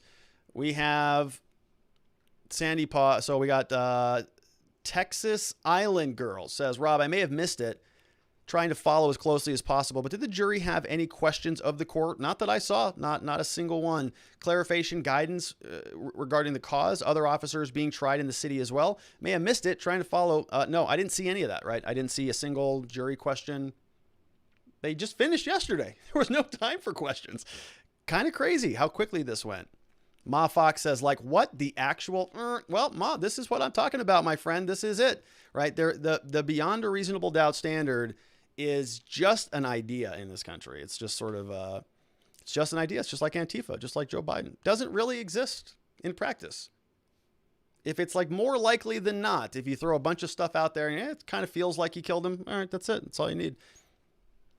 All right, we've got a couple more rolling in. We have Sliding Edge says Pelosi needs to take a few breaths. Give us a break. LT13 says that was a Utah paramedic. This is Norfolk. Oh, no. So I did not see that. So I got those mixed up. So we have a Norfolk officer. If you have a link, LT, throw that in the chat. I'll pull it up. What's the minimum for murder 2? I don't know off the top of my head. Yeah, Wise One says the less Chauvin says at this point, the better. Yeah, it's probably why he's not going to speak at sentencing. We have, at least she got his name right this time. Yeah, that's good. Sarah Smothers says, almost missed you guys. Just found out Chauvin was guilty on all counts. What's up, Sarah? Welcome. Feel like we can breathe a little until the next court case where if a not guilty is found, a city will burn. Yeah, that's, I mean, look, that is sort of a silver lining in this whole thing, right? If Chauvin's convicted across the board, then maybe the city stays lit tonight. We'll see. We have Ma Fox says, I'm bleeping because Pelosi said, thanks for dying, George. She did, right? She's probably really happy about it. Zuck says, oh my God, an idea, just like Antifa. Rob killing me. Glad to see you getting more and more comfortable with the format. Yeah, thanks, Zuck. I am actually. I am getting a little bit more, comfortable behind the camera a little bit. So sometimes I get a little bit loosey. I told Faith, I said, hey, if I get a little out of control, you have full permission to come in and just smack the camera right off the desk. Just knock the microphone out of my hand. Okay? Don't let me ruin my entire career because I get mad at Nancy Pelosi. All right? She's probably going to do it one day. You'll see. Things get a little bit crazy over here. We have LT13 says, we have a link over here to the Norfolk case. We've got Norfolk police officer fired after a donation to Rittenhouse. Police officer for the city of Norfolk served as the executive officer, was fired Tuesday after he violated department policies. Norfolk Police Department says, I want the residents of Norfolk to know that their police department will represent and uphold our organizational values, service, honor, integrity, equality, leadership, and diversity. So that's pretty interesting. You know, we're getting to the position where almost everything in this country is now weaponized. Everything, right? You can't even get on an airplane, right, without having some sort of political thing happening now with masks and with voting. You can't even buy a soda or a Coke or a pop or whatever you want to call it, depending on what segment of the country you're in, without being lectured about your ideology or whatever. And so it's happening across the board, right? If you make a political donation now and it's public record, fair game. You can be a private medic. You can be a former police officer. Doesn't even matter anymore. You just get canceled and fired because you are speaking out against something that is disfavored by those in charge. We have Tremendous says, what is Pelosi talking about? The verdict solves nothing. How about outlawing knees on neck? How about getting rid of no-knock warrants? How about meaningful change? Here on that, Tremendous. I agree with you there. Let's see here. Sandy Paws says, so you're saying that if we get you fired up, we can see Faith dive tackle you from off screen. And here Faith is laughing at that, which is slightly concerning. So I'm going to be on lookout. Robert Gruler, will you do a collab with both Mr. Ricchietta and Viva and Barnes? Yeah, I'd love to. So I've already been on Viva and Barnes. We need to get a little bit, probably maybe we'll do a deep dive on the Chauvin stuff. Maybe we'll see if Barnes and Viva are available tomorrow or Thursday for sort of a little Chauvin wrap up or something like that. I think that might be a good idea. That sounds fun. We have Liberty says, would be interesting to see you and Brandon Tatum team up on a show. Yeah, and so it's funny. I was talking to Miss Faith about that before the show. We were talking about Brandon Tatum, right? He's got a huge channel, former officer. I really like his content. He's very energetic, got a lot of enthusiasm, and that would be fun, right? Let's see what else we've got. We have Fox News says an Albuquerque officers resign protest. They're bailing out. Officers resign from a team that polices protests. Tired of being managed by politics. I would be too. Truthfully, I would be so tired of it. This is an extracurricular activity for them. Who wants to sign up to be at the spear of the biggest, most volatile political football in the country? There's a lack of trust with our administration. They were not supported. Just a year ago, we were on Fox and Friends describing the chaos that happened when our ERT unit stood down as criminals violently took down a statue where one person was shot. So we were chastised for not getting involved then. And now we have an individual that's being removed from this counter protest for doing absolutely nothing wrong. He didn't violate any laws. He was exercising his constitutional rights within the city of Albuquerque, and we had a sergeant taken off of his job, gun and badge removed. Who wants to live under that type of scrutiny? Morale is gone in the Albuquerque Police Department. They don't trust their leaders, they don't trust the city, and they're tired of being managed by politics. Yeah, I mean, how can you blame him for that, right? And I say that as somebody who is a very strong advocate for justice reform, for criminal justice reform. But I think there's a pretty clear line that we're kind of jumping over at this moment, where it's sort of everything is now trending towards defund the police. All cops are bad, and we can just sort of presume that they're guilty. I don't like where that culture is going. I don't like where that idea is going. It's not good. I've never been a pro defund the police. I've never been an all cops are bad person at all. Even when we are seeing a lot of the bad cops doing bad things, I still try to make sure that we understand that it's about those police. And it is part of a bigger problem that involves cultural issues. And I think that there is sort of a systemic issue that exists in law enforcement. But not to the degree that every single cop that walks this earth is a racist, not to the degree that every single police department needs to be defunded, and that every time something goes awry, that it's the officer's fault, right? We gotta be reasonable about our analysis on these cases, because it is going to happen again. We just finished with Chauvin, but we know before Chauvin was even done, they already started with Dante Wright, right? And then we had Adam Toledo, and then another. It's going to happen again. And my big concern with this is that we just slowly keep whittling down this concept of beyond a reasonable doubt and the presumption of innocence, because one particular defendant, one particular disfavored social class gets charged with a crime. Could be Derek Chauvin, a white cop. Could be Ashley Babbitt, a white female in the Capitol building. Could be, it could be anybody who was arrested on the Capitol building that day. They got a whole separate tier of justice. They got held without bond. They got a bunch of continuances being requested, and the list goes on and on and on. We have the NFL is going woke. We have baseball going woke. Coke is going, everything is going weaponized political woke. And if our justice system follows in that same trend, that is a very scary thought. And if the police now have to be operating based on this idea of social, justice, something which it's such a weird argument for me to be making, because I support a lot of these common sense reforms. But a lot of what we're hearing are really radical proposals that I think are going to cause a lot of harm in the long term. And it's going to damage a lot of good officers who are on the force.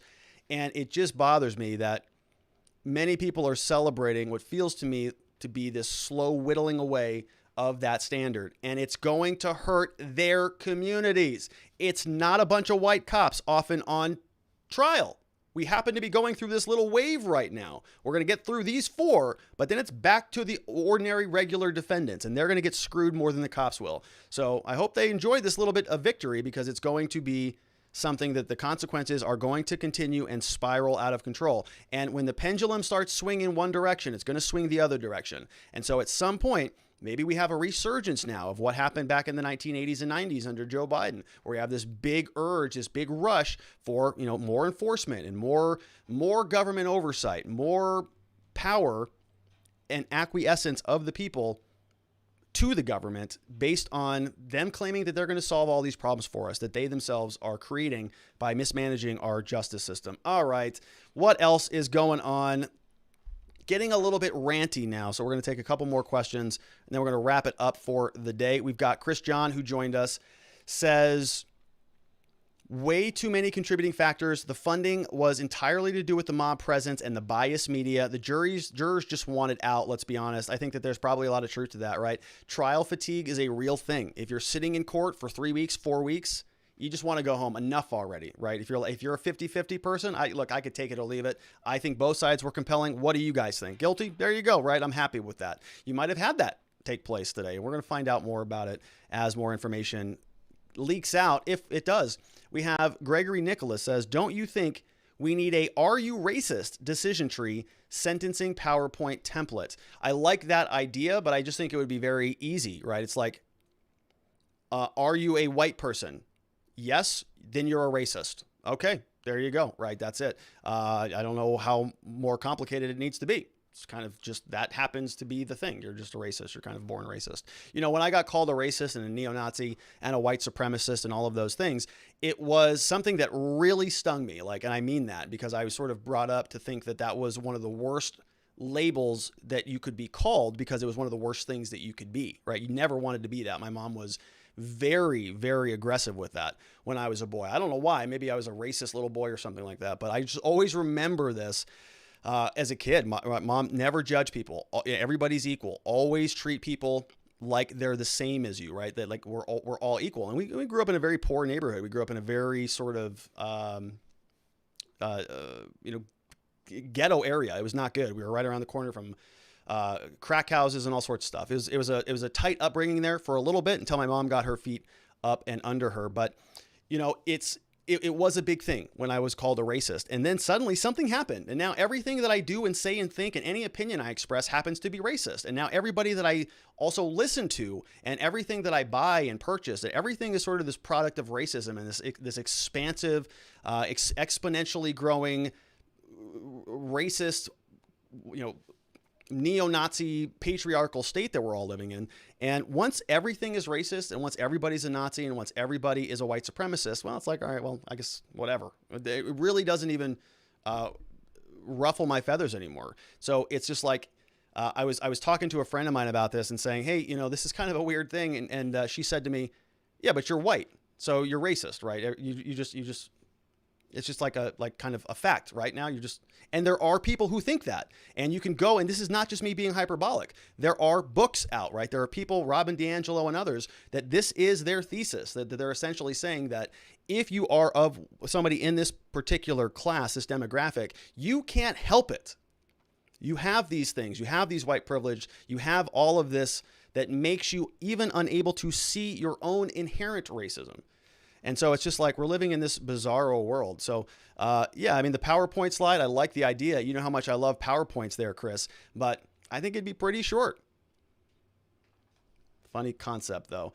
All right, couple more questions. We got a big one here from, let's see.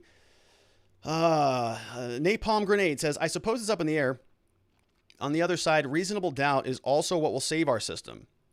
If we are assuming that jurors are fair overall, then surely we are not on a downward trend, but this is just the status quo. Some cases may get more fair verdicts and others may be complicated by political narrative, but we have to believe in our jurors. That's good faith. That's good faith. And I think that's all that we have, right? And so you have to lean on them. It's not the perfect system, but they're all we got. We have Joe Snow says, you absolutely nailed it on the cultural issues plaguing law enforcement. I'm salty. I'm pulling up to the bar now to meet some old coworkers. I'd like to hear your thoughts on the solution. So with law enforcement, yeah, I mean, I think it is largely a cultural problem. And I've always said this, right?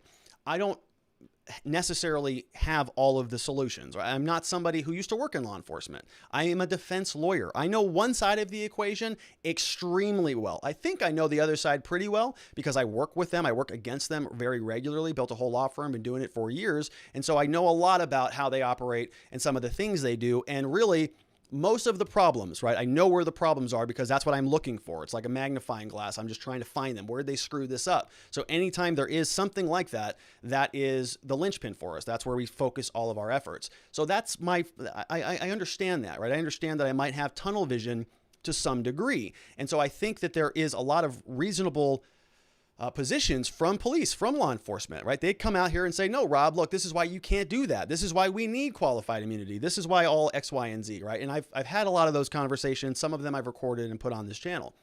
But I recognize that there may be other solutions that are appropriate. And so I'm open to that idea. I do not think defund the police is even remotely feasible or a good idea at all. I think it's a terrible idea. But is there some sort of synthesis that we can come to resolve these issues? I'm open to it. But I think that it starts with accountability and transparency. That is the critical component that I think that we've been missing for so long. So if it starts with anything, it starts with that. And I've been very angry about this for a long time. And I've pinpointed the blame largely on a lot of police unions and some of the cultural factors that I think exist in law enforcement and amongst city councils that enter into contracts with the police unions for police services. There's this interface that happens. And there's a lot of shady stuff that goes on there. Officers' backgrounds, their records, their disciplinary files, all of their integrity issues are all just disposed of after a certain period of time. It's part of these contracts. We had it happen here in Phoenix where they were specifically saying that if you want us to continue to provide police officers for your city, Phoenix, then you're going to have to shred their files after 5 years or whatever the length of time was. I can't recall. I think it was 5 years though. They were going to wipe their records clean. So that's how we get bad officers. That's how we get this culture where as long as you can kind of hang on for a certain period of time, all of your bad acts are going to be evaporated, right? Citizens don't get that benefit of the doubt. Your criminal history doesn't just disappear after 5 years. So why do the cops get that benefit? And why are they sort of insulated against any reprisals? Anytime there's an investigation, right? We still don't know who the name of the shooter is for the Capitol Hill police officer on the Ashley Babbitt case. So why is that, right? They're sort of protected. They're shielded a little bit because anytime they get into trouble, the apparatus, the law enforcement complex circles the wagons and goes into hyper defense mode. Everybody in there is going to be, defended. You're part of the inside crew, unless you're not. And then you see how quickly you kind of get thrown to the wolves, like Derek Chauvin and those other 4 officers. They're all going to be charged with crimes, all probably or have been. They're all probably going to get convicted now that Chauvin has also been convicted. So,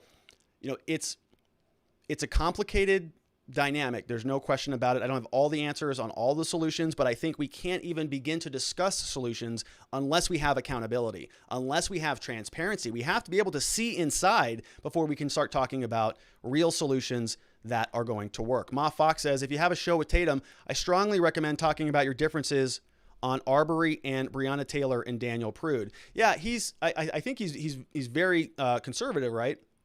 So we may agree on some cultural issues or some political issues, but we probably are going to disagree on Arbery and Breonna Taylor for sure. If he's like pro police on the Breonna Taylor thing, yeah, we're going to have some pretty strong disagreements on that.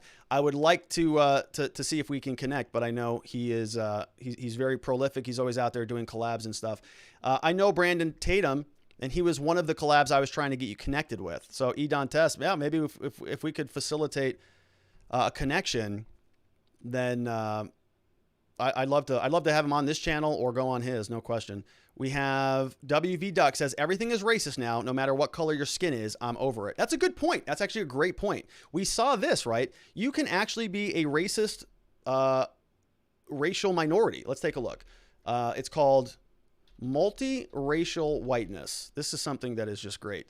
We had the Washington Post who said, well, take a look here. You can see there's got many results. Type in multiracial whiteness and you're going to see understanding multiracial whiteness and an opinion piece by NPR and the Washington Post. So over here, understanding multiracial whiteness. So this is an interview. Looks like we have an opinion over from Washington Post. To understand Trump's support, we must think in terms of multiracial whiteness. So we have people like this guy who is Enrique Tarrio, one of the Proud Boy leaders. He's an American supremacist, also apparently a white supremacist, even though he is not a white man, right? And so you're starting to see this narrative creep up around our society, and it's just bizarre stuff. It's very strange. We have, let's take a look. We got Liberties in the House. We've got, Want to Know says, Rob, if you pass math class in Oregon, you're a racist. Okay, well, there you go. Want to Know says, Robert's safe then. Ma Fox says, I'm sorry, Rob. What happened? What did I miss? Okay, we've got, we could selectively defund the police, have a district-based opt-out of policing. We have chairman of the board says, hey, wrap up soon. It's almost time to start the show. We have a whole show prepared, but we're going to save most of it for tomorrow. I don't think that we're going to get into any of it. We have Ma Fox says, Rob has a notorious history with math. Yeah, he admits to bad math. I hate math. I don't like it. That's why I went to law school. All right. Words. I like to assemble words, not numbers. It's stupid. We have technology that can help with that, don't we? We have Chris John says, it looks like it ends up being they actually defunded Minnesota at one point, then it is a legitimate threat. We've got Want to Know says, call a Bernie kid instead of the cops next time Pelosi and Maxine can run police departments. The verdict scares me, honestly. I mean, this whole BLM stuff. Tweak says, that comes from the Tea Lover. We have Tweak says, the race struggle is the new class struggle. However, it's much more effective to push the socialist agenda since you cannot do anything to change your ethnicity. Napalm Grenade says, we're talking about us not having to worry about you passing math class. Yeah, no, that's good news. Yeah, I mean, it's good. I bailed out of math as soon as humanly possible. I had a math class in college where we were talking about pivot tables. Pivot tables? Worst experience ever. We have Murder of Crow says, at first I was thinking, holy crap, I watched every second of this trial and there was no way I could convict on the top two charges if I was on that jury. Then I realized I watched every second of the trial, which was way more information than the jurors actually saw. So I'd actually need to do a deep dive on what the jurors were allowed to see if I'm still critical, right? That's a very good point, Murder, right? And so sometimes people are forgetting this. We saw everything. We got to see all of the jury selection. We got to hear all of the issues. We got to see a lot of the objections and the sidebars and hear what happened after court and before court. And the jurors are not supposed to see any of that. We got to hear from Maxine. We got to hear from the city council. We got to hear from Joe Biden and all these people. And so it is not a surprise that, you know, it might feel more obvious to you, but it's not as obvious to them because they didn't see everything that you saw. And so we're sort of watching, Scott Adams calls it, you know, two movies on one screen. We're all sort of watching the same thing, but we're watching two different movies. We're watching, you know, some people are watching this from, some people are, you know, are watching this. They're going, Rob, what kind of a moron are you? What kind of defense lawyer are you? Isn't this clearly beyond a reasonable doubt? You know, isn't this clearly somebody who was guilty? And I'm thinking, no, because I'm a defense lawyer. I see things from that perspective. I'm always looking for the doubt and the holes in the case. And I like to think that, you know, America is also sort of upholding this concept of the beyond a reasonable doubt standard, which is a very high standard. But that is always not always the case. All right, we've got Phantasmagloria says the court of public opinion as a whole didn't see the entire trial 100% either. That's true. Yeah, we didn't see it, right? We were all sort of passerbys as this was happening. We didn't see anything that happened in chambers. We didn't see a lot of anything that happened off camera. A lot of the stuff, including the jury's instructions, were all hashed out in the judge's chamber off of court. We have Sandy Paw said, did Robert just say that prosecutors are sloppy people? No, I don't think so. No, I didn't intend to. Okay. I would never make a gross generalization about prosecutors like that. Okay. Not all prosecutors are sloppy. Not all of them. There's a handful that probably aren't. We have Chris John says the media spin was immediately biased.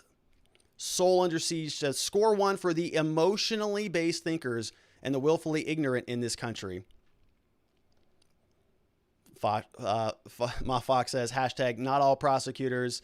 WV. All right. So listen, my friends, let's wrap it up right here. Let's actually, before we do, let's take a quick look and see if there's anything else on Twitter that's worth mentioning. We've got, when there are riots after a guilty verdict, millions of Americans will have a strong dose of reality. That comes over from Mike Cernovich.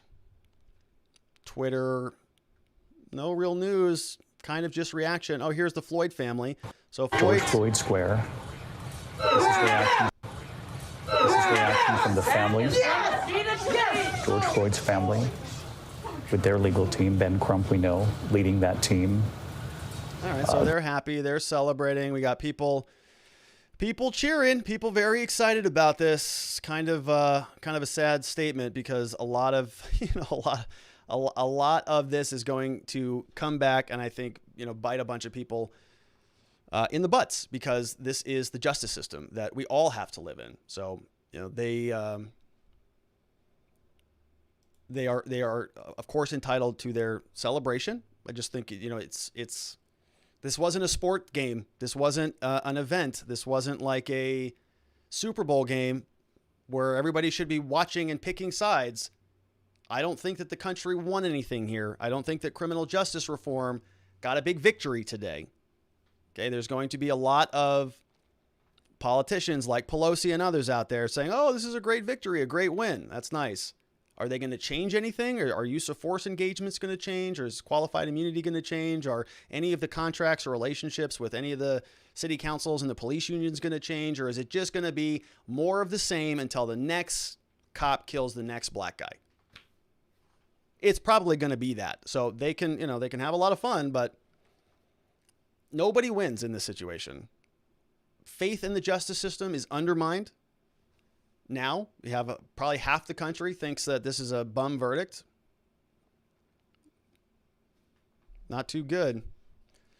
All right. We have today validated the channel's existence, in my opinion. As sad as it is to say, I'd rather we didn't have a valid reason to be here. That's from Ma Fox. Yeah.